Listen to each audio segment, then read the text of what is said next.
Mwajonjo dak ma Nyamavila Kayole ochio kawuono gi buok tok geche muko kata geche moko mag Komeko chopo kendo chako muko utegi. Ne en chenro mano okelo obila mondo mi ochiw arita. Jodak go ywak kaluwore ni mukono omako gi apoya. Cleophas Oluoch lero bang' luwo chenro no kendo koro omiyo ler yo machal kod mae. Okinyi mang'ich, oganda moko chiewo kadhi e tich kod timo gik mamoko.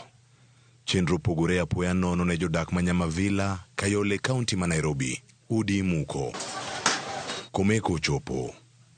Odorofa rombore piny kendo jopiny moko yako mwandu. Oganda uchiewo ka leke Komeko chomogi. Leke mager.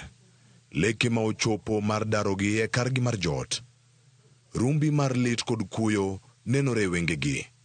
Jomadongo gi nyithindo. Osiepa morogo na simu kowuok dala na rang ode, owinjo ni muko. Koro kabiro tayudo ka bulldozer oginene muko ot kaka nyalo donjo onge. Koro gimoro amora bende odhi. Muko ni nobogowa.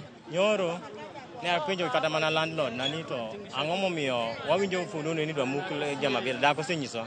Onyisa ni embe okia nokonyise. Tie joko moko ma giwuotho ga ni e utegi ka ginyiso ji mondo odar.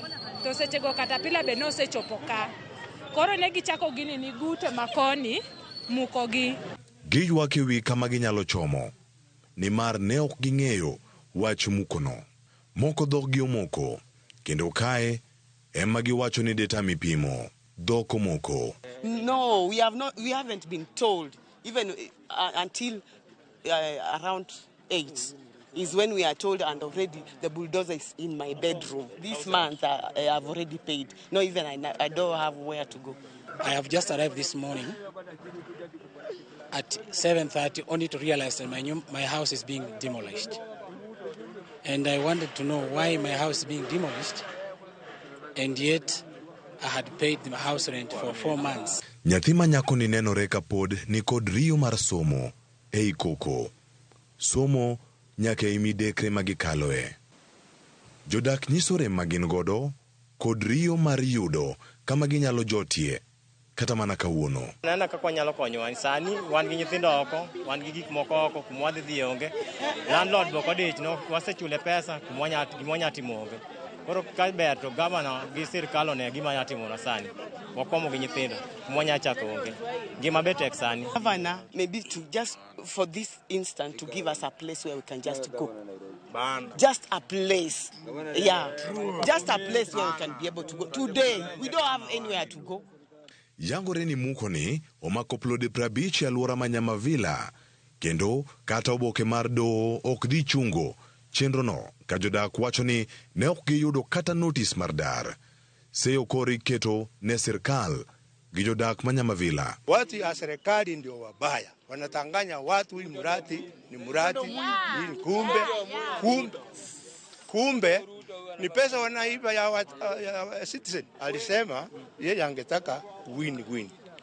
Mwenye ploti asipoteze na mwenye amechenga asipoteze. Mae en muko marareo kama okuongo ne otimiga mar 2018.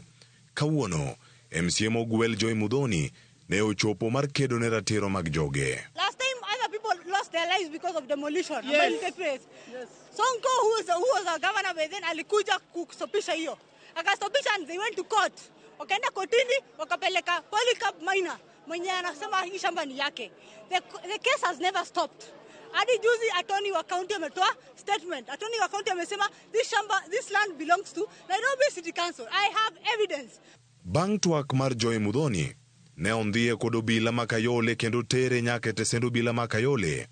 E tesend obila kanyo bende jofwambo mane luwo chenro no ne oma simu mar goyo picha gi obila ma Kayole kendo bang'e nowegi thuolo e kinde mane giluwo chenro no. En muko nyakwara moge juang' mano chako odiochieng' ma kawuono kendo pod odhi nyime ne oganda mamoko. Kawuono gikiani giwuok ka gichomo kanye kata kama gidhi bedo ka gininde kawuono gi kama kiny ne gichiewe.